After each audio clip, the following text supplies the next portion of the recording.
बाबाजी बाबाजी क्षमा करा। मनोरमे तू कशा पायी माफी मागतीये? हा, तुझी काय चूक आहे? बघा गावकऱ्यांनो, बघा, याला म्हणतात मनाचा मोठेपणा, समजूतदारपणा, जबाबदारीची जाणीव असणं। तसं बघायला गेलं तर या बाईंची काय चूक आहे सांगा मला? वास्तविक या माईची काय चूक आहे? काय बी चूक नाही, तरी बी काल घडलेल्या वाईट घटनेसाठी ही माई माझ्याकडे माफी मागतीये का?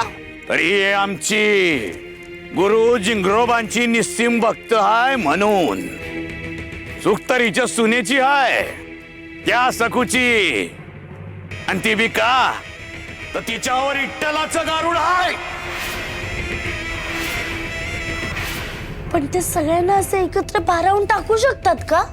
हो, आपण जसं सामुदायिक प्रार्थना करतो, भजन कीर्तन करतो, तेव्हा आपण सगळेजण विठ्ठल नामामध्ये एकरूप होऊन जातो, हो की नाही? जणू आपल्या सगळ्यांचं मिळून एक गर्दीचं मन तयार होतं। वाईट गोष्टींसाठी बाबाजी गर्दीचं असं मन नक्कीच तयार करू शकतो। आणि म्हणून तिनं गुरु जिंगरोबांचा अपमान केला, आणि मग कोपलेल्या जिंगरोबानं गावावर आगीचे लोळ सोडले। स्वतः पाटील आमच्याकडे सांगाया आले, त्यांचा मान राखाया, आणि या कोपातून तुम्हाला वाचवण्यासाठी मी इथं धावत आलो आहे। वय बाबाजी, तुमचं समद्या गावावर उपकार होतील, तुम्ही झिंगरोबाला सांगा आणि हे समजा आखरीत थांबवा। वय वय वय। आणि एखादी गोष्ट सगळ्यांच्या मनात भरवू शकतो। समध्यांनी एक दिलानं गुरु जिंगरोबाची माफी मागायला लागल। जय जिंगरोबा, जय जिंगरोबा, जय महागुरु जिंगरोबा, जय महागुरु जिंगरोबा।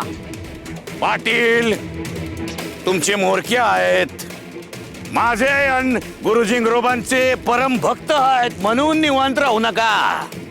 तुम्हाला समध्यांना असं वेगवेगळं राहून चालणार नाही।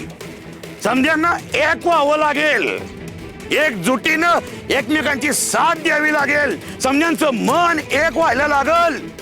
आता समध्यांच्या मनात फक्त एक आणि एकच विचार असला पाहिजे, आणि तो म्हणजे जिंगरोबा जिंगरोबा महागुरु जिंगरोबा।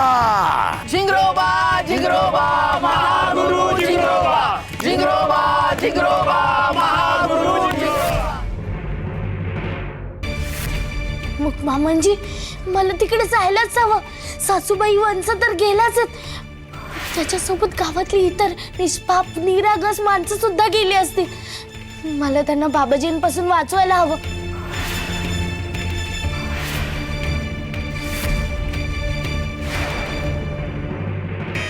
झालं का? समध्यांचं मन एक झालं का नाही? होय होय हा? होय होय। अरे मोठ्यानं सांगा, ऐकू येत नाही मला। जिंगरोबा जिंगरोबा महागुरु जिंगरोबा, जिंगरोबा जिंगरोबा महागुरु जिंगरोबा।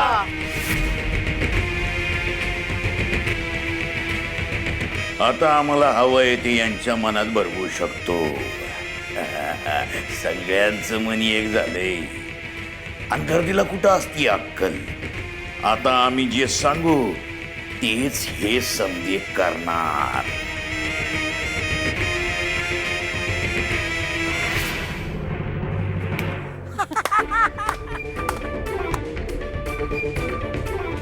अरे अशा टाळ्या काय वाजवताय आणि उड्या काय मारताय?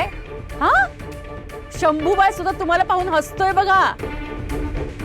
अगं खरी मजा तर आता येणार आहे। आजपर्यंत इकडे काही घडत नव्हतं, सगळं तिकडे घडत होतं। तिकडे इकडे होतं तिकडे नव्हतं म्हणजे काय रे शंभू बाळा?